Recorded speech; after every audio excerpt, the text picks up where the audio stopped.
মাছের ডিম এমন একটি খাবার, এটা যদি আপনারা সঠিকভাবে এবং সঠিক নিয়মে রান্না করতে পারেন, তাহলে আপনাদের কাছে মনে হবে এর থেকে মজাদার খাবার আর একটাও হতে পারে না। আসসালামু আলাইকুম প্রিয় ভিউয়ার্স, আজকে আমি আপনাদের সাথে মজাদার স্বাদের মাছের ডিমের ঝুরা রেসিপিটা শেয়ার করব। আর এর জন্য চুলায় একটি কড়াইতে বসিয়ে এর ভিতরে দিয়ে দেব রান্নার তেল।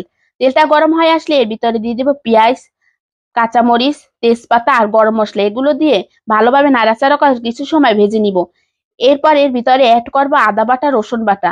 তারপর এটাকে আবার কিছু সময় ভেজে নিব যতক্ষণ না পর্যন্ত আদা রসুনের কাঁচা স্মেলটা দূর হয়। তারপর আমি এর ভিতরে মাছের ডিমগুলো দিয়ে দিব। আর এখানে আমি শিং মাছের ডিম অ্যাড করেছি।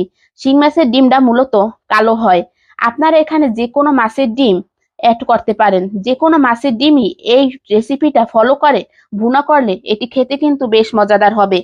তারপর এটাকে ভালোভাবে নাড়াচাড়া করে বেশ কিছু সময় ভেজে নিব। এটা ভাজা হয়ে গেলে তারপর এর ভিতরে দিয়ে দিব লবণ, হলুদের গুঁড়া, মরিচের গুঁড়া, ধনিয়ার গুঁড়া আর জিরার গুঁড়া। এগুলো দিয়ে আবার সব উপকরণ ভালোভাবে নাড়াচাড়া করে মিশিয়ে নিয়ে এটাকে আবার বেশ কিছু সময় ভেজে নিব।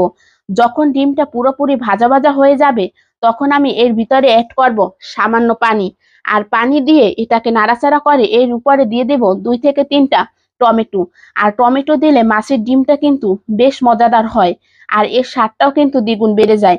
টমেটো দিয়ে এটাকে নাড়াচাড়া করে মিডিয়াম আঁচে রেখে মাছের ডিমটাকে ভালোভাবে ভুনা করে নিব। আর এক পর্যায়ে যখন ঝোলটা শুকিয়ে যাবে, তখন এটাকে আবার বেশ কিছু সময় ভাজা ভাজা করে নিব। যখন ডিমটা থেকে একেবারে তেল ছেড়ে যাবে এবং তখন এটাকে চুলা থেকে নামিয়ে নিব। মজাদার স্বাদের এই ডিম ভুনাটা আপনারা ট্রাই করতে পারেন।